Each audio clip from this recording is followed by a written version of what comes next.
Bonsoir à tous et bienvenue pour la vie manga incroyable du cul qu'on va faire sur First Job New Life. J'ai mal au cou, j'ai mal aux fesses à cause de l'escalade, je suis en souffrance perpétuelle depuis 2 jours. Salut YouTube, salut Barbara, salut Raphaël, salut Hertz, salut Etidiel, salut Siog, salut Clarisse et bonjour à moi-même. Voilà, je crois que tout le monde a été vu. J'ai mal. En espérant que dans 2-3 jours j'ai moins mal. Mais ça, on ne saura jamais. C'est parti. J'en attendais plus, mais vous allez voir. On va voir. Je vous lance la présentation. À tout de suite. À tout de suite. First Job New Life est un manga de Nemu Yoko sorti le 3 juillet 2020 et terminé en 4 tomes édité par Kana. Tamako vient de terminer ses études et a été engagée malgré elle dans un petit bureau de design spécialisé dans les affiches pour Pachinko. Comment peut-on être engagé malgré soi? Eh bien, quand un papa désespéré envoie un CV sans prévenir l'intéressé et que le patron extravagant de la boîte débarque à l'entretien et décide qu'elle sera engagée parce que elle a un regard déterminé.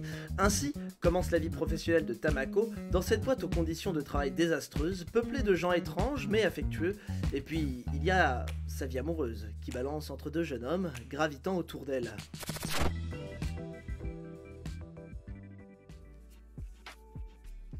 Et bonsoir à Edge. Alors voilà, First Job New Life, forcément ça me parle puisque je suis actuellement en recherche d'un emploi. D'ailleurs YouTube, si tu es un employeur qui recherche un juriste de qualité, je suis là pour toi. On sait jamais, hein, ça peut balancer un peu n'importe quand. Et donc j'en attendais beaucoup de choses, à savoir comment on rentre dans une entreprise, comment est le... Punaise, les intros durent tous le même temps, trop bien calibré. Non, ça varie, c'est toujours entre 40 secondes et 1 minute. J'ai 15 secondes d'écart à peu près, je crois. Hein. À peu de choses près, Etidiel. Donc, je disais, moi j'en attendais de rencontrer un peu le... Ah, bah, nickel. J'en attendais de voir un peu le monde du travail japonais, voir comment ils bossent, la charge de travail.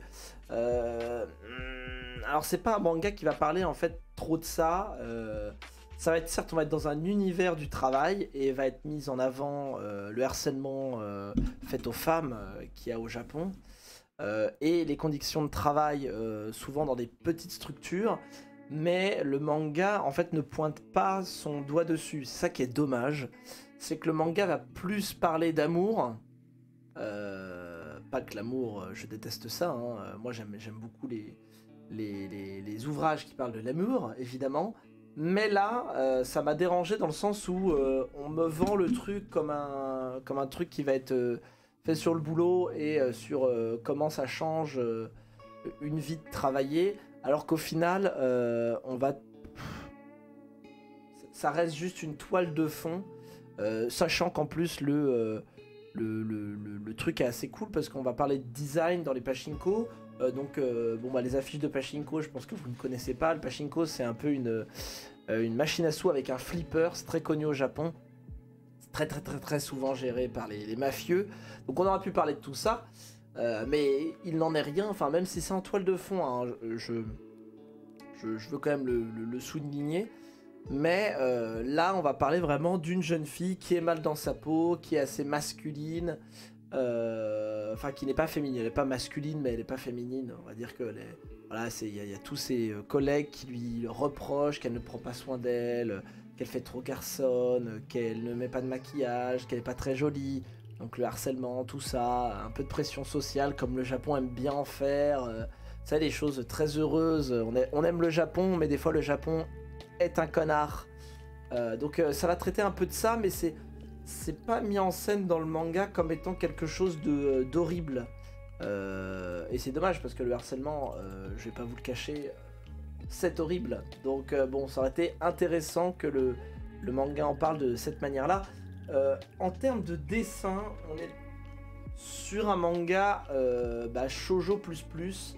Alors j'ai vraiment pas trouvé beaucoup de scans parce que c'est un manga qui est pas très connu. Il fait que 4 tomes, donc ça n'a pas marché non plus des minces. On va être sur un dessin assez souple, assez rond, qui est à peu près, qui est vraiment celui des shoujo un peu adultes. On va dire que c'est un peu le style de dessin qu'on affiche à ça, c'est-à-dire que c'est assez léger, et du coup bah, ça ressemble un peu à un drôle de père dans le dessin, où ma famille, mon incroyable famille, je crois qu'elle avait fait l'auteur là. On est vraiment sur ce truc là où on va être plus intéressé par ce qui se passe des personnages que sur leur dessin. Et ce que du coup moi, ça m'attriste un peu parce que du coup je trouve ça assez pauvre. C'est dommage. Mais je pense que c'est le style qui veut ça, d'avoir ce côté un peu aérien. Bonsoir Ninja, bonsoir. Et là c'était le côté un peu dommage du truc. Alors par contre, est-ce que ça parle bien d'amour et des premières amoureuses? Les planches sont belles. Bah moi c'est pas trop mon style, mais en tout cas c'est très ok tiers. Si t'aimes pas le style, c'est ok tiers quoi. Là, il y a un truc qui veut... Donc du coup, c'est pas un manga qui va trop traiter du premier travail, mais qui va plus traiter d'amour. Est-ce que ça le fait bien? Plutôt, même si c'est dommage que, en fait, l'héroïne, Tamako... Merci Ninja. Les petits êtres bleus, où tout est merveilleux. Merci beaucoup Ninja.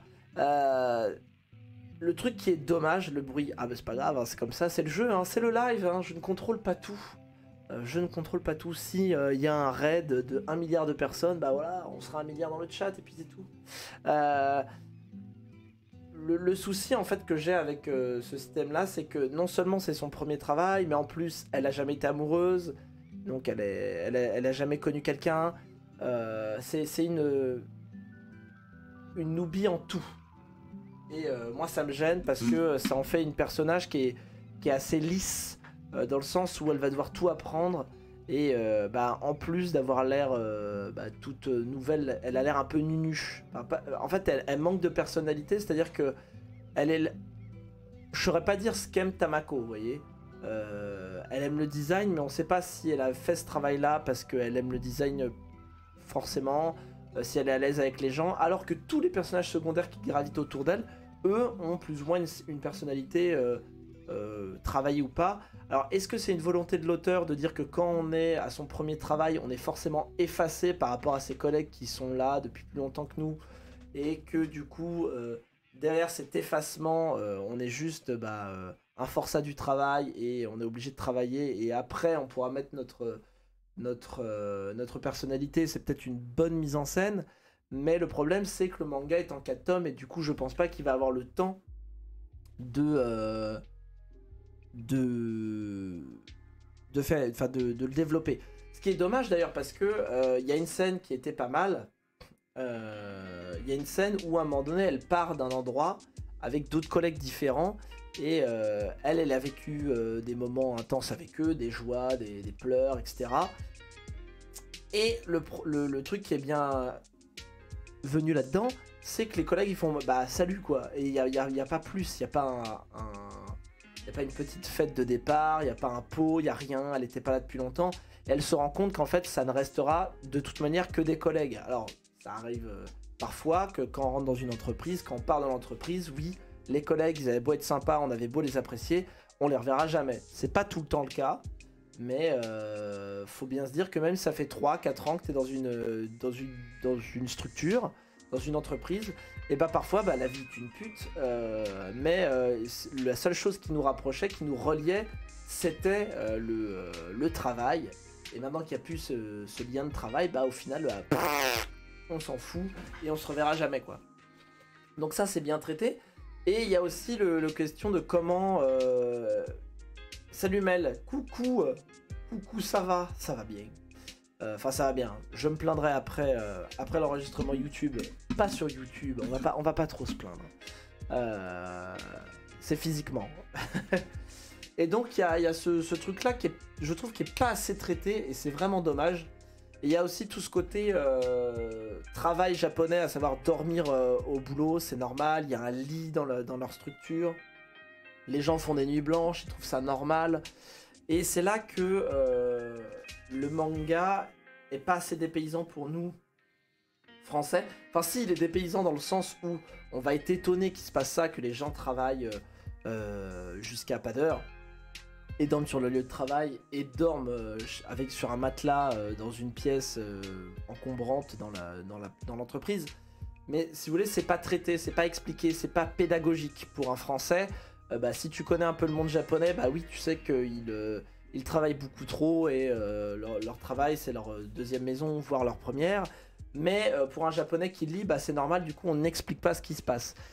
Et on va surtout traiter l'émotion qui est entre les personnages. Et là, bah, du coup, c'est là que pour un français, c'est dommage, parce que moi j'en attendais ça. J'attendais que c'était un peu un guide de comment ça se déroule au boulot au Japon quand on est un salaryman ou un salary woman. Une salary woman. Je sais pas si ça se dit, mais bon, bref. Et bon, c'est pas ça. Tu penses que les Japonais savent que la culture manga en France est très élevée? Oui, ils le savent. En tout cas, les éditeurs, ils le savent parce que bah, ils sont hyper chiants, les ayants droit pour vendre. Par exemple, vous voyez cette couverture-là, la couverture qu'il y a là, hein, typiquement. La couverture qu'il y a là de Kana, c'est pas la couverture japonaise. C'est une couverture que Kana a fait eux-mêmes pour la rendre un peu plus pop, un peu plus moderne. Et bah ça, pour changer des couvertures par rapport à celui de base, et bah, les ayants droit, ils sont hyper relous. Mais par contre, est-ce que le japonais lambda sait que le manga est important en France? Un peu, puisqu'il voit... Enfin, le Tokyo Heat, oui, parce qu'il voit plein de Français tous les jours. Et les gens, ils sont là que pour les mangas, et ça se sent. Par contre, pour autre chose, je suis pas sûr. Je suis pas vraiment certain que ceux qui viennent en dehors de Tokyo se disent qu'il y a beaucoup de Français. Même si on est le deuxième marché, on est un marché très, très mince au final par rapport aux Japonais, quoi. Mais bon. Ça... Après, ça aurait valu le coup aussi d'avoir créé un manga pédagogique sur le travail, parce que tu le fais un peu en mode shonen, entre guillemets. Ça peut être sympa pour des jeunes qui savent pas c'est quoi le monde du travail. D'ailleurs, il y a un nouveau manga qui va sortir, ça sera l'anti-Bakuman. À savoir que ça sera pas comment on crée un manga, enfin comment on est dessinateur, un peu comme Rin et Bakuman, mais comment on devient éditeur de manga. Du coup, ça sera marrant de voir les deux visions différentes entre Bakuman et Rin, et du coup, voir c'est quel... voir la vision d'un mangaka, d'un éditeur, ça peut être assez acerbe. Oui, on en parlera. Ne vous inquiétez pas, mais bref, on ne parle pas de ça. Et du coup, First Jump New Life, bah, est-ce que je vous le conseille? Bah, c'est un peu compliqué parce que, comme dans Sekaiichi Atsukoi, je sais pas ce que c'est Sekaiichi Atsukoi Edge. J'ai des lacunes. Est-ce que je vous le conseille? Je sais pas, parce que moi, ça m'a pas comblé en termes de ce que je voulais. C'est un peu terne, forcément sévère. Je pensais à comment mon manga s'est rétamé. C'est un yaoi, ok. Normal, je ne lis pas beaucoup de yaoi. Et en même temps, je me dis, c'est une petite série de 4 tomes, je suis à la moitié, je vais peut-être la finir, tu vois. Donc, mais je sais pas trop où veut venir le manga, parce que c'est plus un feuilleton, à savoir on découvre un peu le background de quelqu'un qui est au boulot, mais elle a pas de but, quoi. Enfin, son but de départ est annihilé très vite au début du manga, donc on sait pas c'est quoi le but de la meuf. C'est juste bosser, c'est devenir responsable. Enfin, il y a ça qui manque. Enfin, elle, c'est découvrir sa boîte, j'imagine bien, et puis peut-être coucher avec un de ses collègues, mais c'est pas très clair, je trouve, et du coup ça en fait un petit récit pop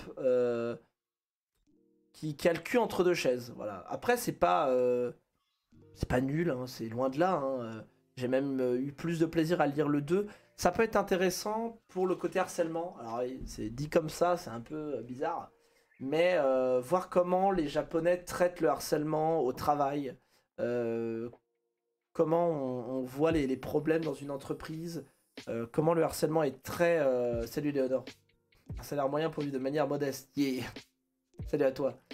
C'est comment on le perçoit là-bas, comment on le traite pré-harcèlement.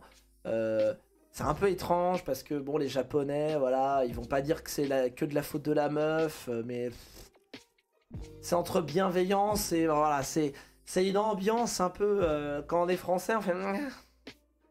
Ah, je sais pas, je serais pas forcément d'accord avec ce que vous dites, les mecs. Donc c'est un manga qui est à prendre dans sa culture, hein, puisque bah, évidemment on va pas comparer de culture la française et la japonaise. Enfin moi avec un regard français, je serais bien, je suis bien peu de choses quoi. Mais voilà. Donc est-ce que je vous le conseille si vous voulez un petit récit avec une petite amourette et voir un peu le monde de l'entreprise japonaise, mais de façon clairsemée, oui, je peux vous le conseiller. Par contre, si vous cherchiez comme moi quelque chose de très poussé sur l'entreprise au Japon, bah là, je pense que vous allez rester sur votre faim. Après, si vous avez envie d'avoir une petite série d'été fraîche, avec un style de dessin bien à lui, parce que c'est vrai que... Alors, l'auteur a dit, Nemu Yoko, que c'était un spin-off d'une autre série qu'elle avait fait. Puisqu'en fait, il y a des personnages qui se répondent, en fait. Sauf que cette première série n'est pas sortie en France. Manque de bol. Donc, en fait, je pense que c'est intéressant dans l'univers qu'elle se crée. Mais pour nous, vu que c'est le premier truc qui est édité, t'es bah ouais... Bah ouais. J'aurais bien voulu un truc derrière, quoi. Bon, c'est pas grave. Mais moi j'aime bien les trucs avec des univers étendus. Mais Kana, qu'est-ce que tu as fichu? Bah c'est pas de la faute de Kana. C'est juste que bah... ils le vendent comme quelque chose où on apprend à bosser alors que bah... Derrière en dessous c'est écrit métro, boulot, dodo, 2 fois par semaine, 24 heures au travail. Moi je trouve que ça traite pas de ça. Enfin c'est un décor quoi. C'est du slice of life en entreprise quoi. C'est plus ça. Avec des personnages qui se répondent entre eux. Donc bon bah voilà. Il y a dans toutes vos librairies, il y a un échantillon du premier chapitre qui est gratos. Donc prenez-le et voyez ce qu'il vous en dit. C'est très loin d'être mauvais. Je vais pas cracher à la gueule de First Job New Life. C'est quelque chose de totalement... tu le lis, c'est cool, mais... T'as pas appris énormément de choses et ça t'a pas fait non plus réfléchir sur beaucoup de choses. Je pourrais l'échantillon pour voir un peu, bah voilà, c'est ça. Bah oui, moi aussi je suis mitigé. Mais j'en attendais beaucoup. Je l'avais vu un mois avant, j'étais oh là là, la couverture me donne envie, ça parle de travail, j'aime le travail, je suis au chômage, j'ai envie quoi. Et est-ce que c'est à cause de mes attentes ou est-ce que c'est parce que le manga est juste un peu moyen et c'est déjà très bien d'être moyen, hein, bah je sais pas. Voilà pour mon avis sur First Job New Life. Nous, on va... Je ne sais pas quoi faire sur le stream. Est-ce qu'il y a des questions dans le chat? Ah mon cou. Ah mon cou. Je ne vois aucune question apparaître sur mon écran. Donc nous allons pouvoir terminer cette review. On se retrouve la semaine prochaine pour un nouveau manga évidemment. Puisqu'on en fait toutes les semaines, même pendant l'été. Possible que pendant l'été il y en ait un peu moins parce qu'il n'y a plus de sortie. Bye YouTube, des bisous. Nous on va peut-être jouer à Trackmania, mais d'abord on va parler du fait que j'ai mal à la nuque. Allez, des bisous, ciao ciao, des bisous.